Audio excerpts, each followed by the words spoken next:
কলেজে কোনো প্রকার নেই, এটা কলেজ, এটা কোনো মাদ্রাসা নয়। এখানে কোনো রকম প্রকার আলো হবে না। কাল থেকে হিন্দু বোনেরা মাথায় কোনো ওড়না দিতে পারবে না। দর্শক, এটা কোনো মাদ্রাসা নয়, এটা কলেজ। এখানে বোরকা পরে আসা যাবে না। বোরকা পরে আসলে গেটের বাইরে দাঁড়িয়ে থাকতে হবে। কথাগুলো কোনো উগ্রপন্থী আস্তানার নয়, কিংবা কোনো গোপন সন্ত্রাসবাদী ডেরায়ও নয়। এই প্রকাশ্য এবং স্পর্ধিত হুমকি দেওয়া হয়েছে আক্ষরিক অর্থে একটি স্বনামধন্য শিক্ষা প্রতিষ্ঠানের মূল ফটকে দাঁড়িয়ে।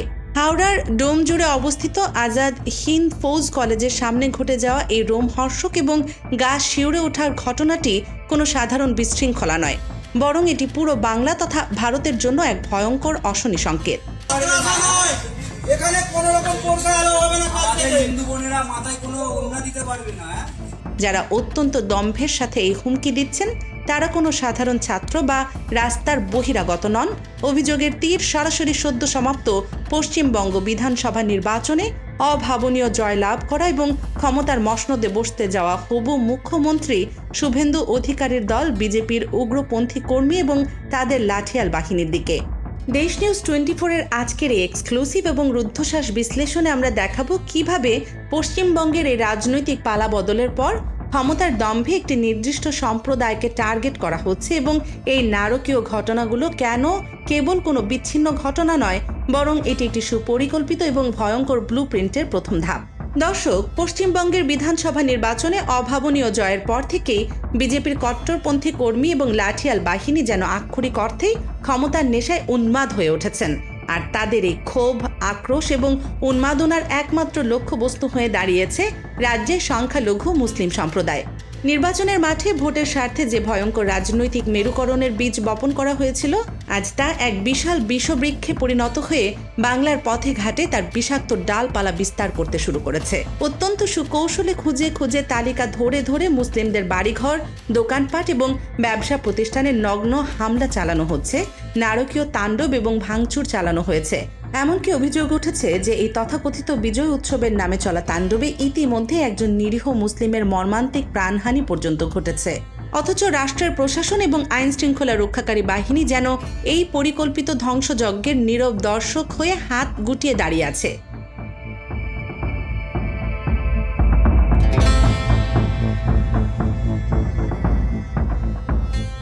কারণ তারাও খুব ভালো করে জানে যে এখন ক্ষমতার চাবিকাঠি ঠিক কাদের হাতে এবং দিল্লির ইশারা কোন দিকে। যারা এতদিন ধরে বাংলার মাটিতে ধর্মনিরপেক্ষতার ছায়ায় অত্যন্ত শান্তিতে বসবাস করছিলেন, আজ তারা নিজেদের পৈতৃক ভিটে মাটিতেই পরিণত হয়েছেন দ্বিতীয় শ্রেণীর নাগরিকে। পরিস্থিতি আজ এতটাই ভয়াবহ এবং দম বন্ধ করার রূপ নিয়েছে যে স্বাধীন ভারতের বুকে দাঁড়িয়ে এখন মসজিদে মাইকে আজান দেওয়াটাও যেন এক ধরনের অঘোষিত রাষ্ট্রীয় অপরাধে পরিণত হয়েছে। সামাজিক যোগাযোগ মাধ্যমে একটু কান পাতলেই শোনা যাচ্ছে এই চরম হিন্দুত্ববাদী আগ্রাসনের ভয়ঙ্কর পদধ্বনি। সম্প্রতি এক বিজেপি নেতার ভাইরাল হওয়া ফেসবুক পোস্ট পুরো বিষয়টির নগ্ন সত্যতা এবং এর পেছনের ভয়ঙ্কর মানসিকতাকে দিনের আলোর মতো পরিষ্কার করে দিয়েছে।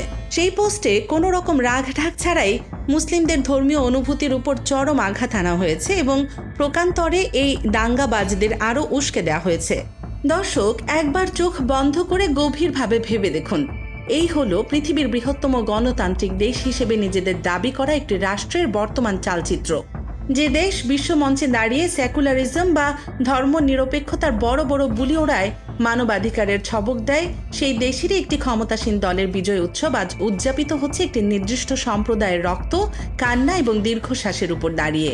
এই পুরো অরাজকতা এবং নারকীয় তাণ্ডবের পেছনে সবচেয়ে বড় ইন্ধনদাতা হিসেবে যার নাম বারবার ঘুরে ফিরে উঠে আসছে, তিনি হলেন খোদ হবু মুখ্যমন্ত্রী শুভেন্দু অধিকারী। তিনি কোনো রাগঢাক না করে নির্বাচনের মাঠে এবং পরবর্তীতে শত শত ক্যামেরার সামনে অত্যন্ত দম্ভের সাথে বলেছেন যে তিনি মুসলিমদের ভোট পাননি এবং মুসলিমরা একচেটিয়াভাবে তৃণমূল কংগ্রেসকে ভোট দিয়েছেন।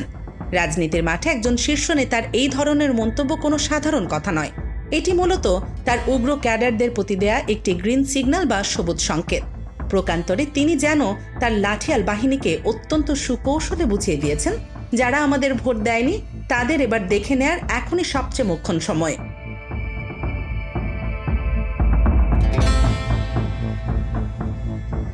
বলা চলে মুসলিমদের বিরুদ্ধে ওপেন ক্যাম্পেইন চালিয়ে তাদের ভয় দেখিয়ে এবং চরম হিন্দুত্ববাদী মেরুকরণের তাস খেলেই তিনি আজ ক্ষমতার এই চূড়ান্ত চূড়ায় উঠে এসেছেন। আর এখন তার সেই উস্কানিমূলক বক্তব্যের ফসল তুলছে তার অন্ধ অনুসারীরা, যার চরম মূল্য প্রতিনিয়ত চোকাতে হচ্ছে বাংলার সাধারণ এবং নিরীহ মুসলিমদের। আচ্ছা দর্শক, এবার এই পুরো চিত্রপটটিকে একটু উল্টে দিন।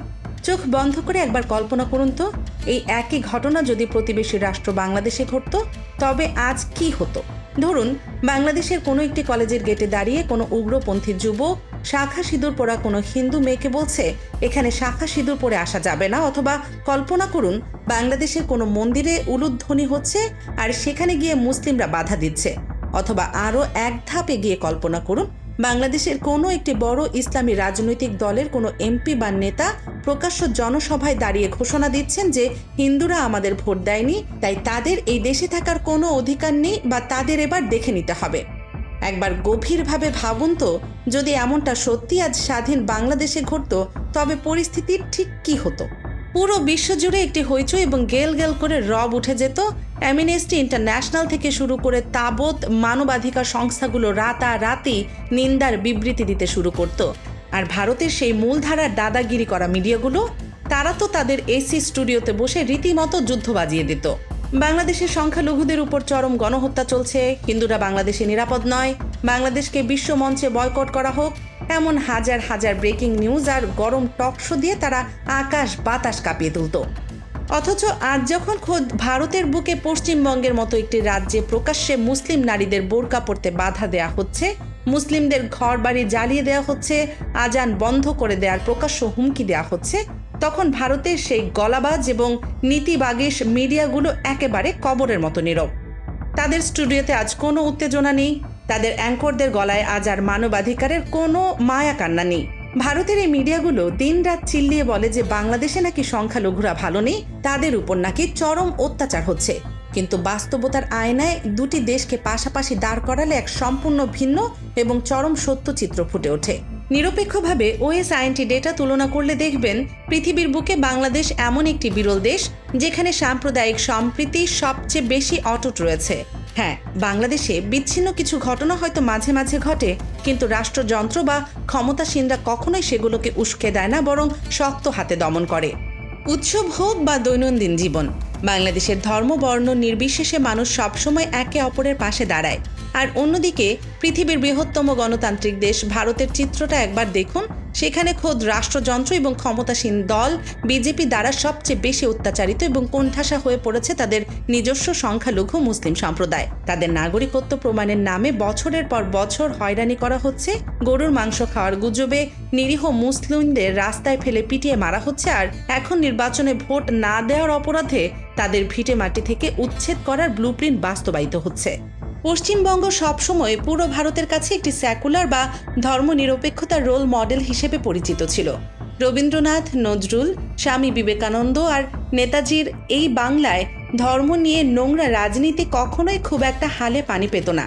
হিন্দু মুসলিম কাঁধে কাঁধ মিলিয়ে এখানে দুর্গাপূজা এবং ঈদ উদযাপন করত।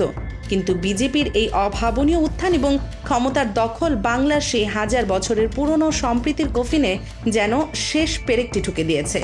রাজনৈতিক বিশ্লেষকরা অত্যন্ত গভীর উদ্বেগের সাথে বলছেন, আসামের মতো পশ্চিমবঙ্গ এখন এক চরম মানবিক বিপর্যয়ের দিকে অত্যন্ত দ্রুত গতিতে এগোচ্ছে। আসামে যেভাবে এনআরসি এবং ডিটেনশন ক্যাম্পের নামে লাখ লাখ মুসলিমকে রাষ্ট্রহীন করার এক ভয়ঙ্কর আন্তর্জাতিক ষড়যন্ত্র হয়েছিল, বাংলায় এখন ঠিক একই নাটকের মঞ্চায়ন শুরু হতে যাচ্ছে। আজ বোরকা পরায় বাধা দেওয়া হচ্ছে, কাল হয়তো দাঁড়িয়ে রাখায় বাধা দেওয়া হবে, আর পরশু হয়তো জোর করে নাগরিকত্বের কাগজ দেখতে চাওয়া হবে। শুভেন্দু অধিকারীর এই গেরুয়া ঝড়ে বাংলার মুসলিমরা আজ এক চরম অস্তিত্ব সংকটের মুখে এসে দাঁড়িয়েছে।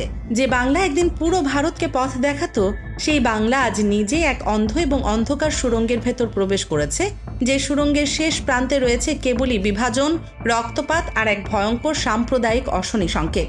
ইতিহাস হয়তো একদিন এই দ্বিচারিত এবং চরম মানবাধিকার লঙ্ঘনের কাঠ গড়ায় দিল্লির মসনদকে ঠিকই দাঁড় করাবে, কিন্তু তার আগে বাংলার এই ক্ষত বিক্ষত সমাজ ব্যবস্থা কি আর কখনোই তার আগের সেই সম্প্রীতির রূপে ফিরে যেতে পারবে?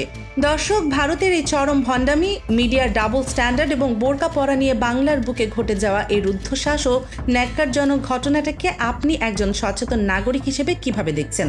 আপনাদের অত্যন্ত মূল্যবান, সাহসী ও নিরপেক্ষ মতামত এখনই আমাদের মন্তব্যের ঘরে বিস্তারিতভাবে লিখে জানান। আন্তর্জাতিক রাজনীতি এবং ভূ রাজনৈতিক সমীকরণের এমন সব চাঞ্চল্যকর ও এক্সক্লুসিভ খবরের পেছনের আসল সত্য সবার আগে নিখুঁতভাবে জানতে আপনাদের প্রিয় দেশ নিউজ 24 চ্যানেলটি এখনই সাবস্ক্রাইব করে বেল আইকনটি বাজিয়ে রাখুন এবং সত্য খবর সবার মাঝে ছড়িয়ে দিতে ভিডিওটি বেশি বেশি শেয়ার করে আমাদের পাশেই থাকুন।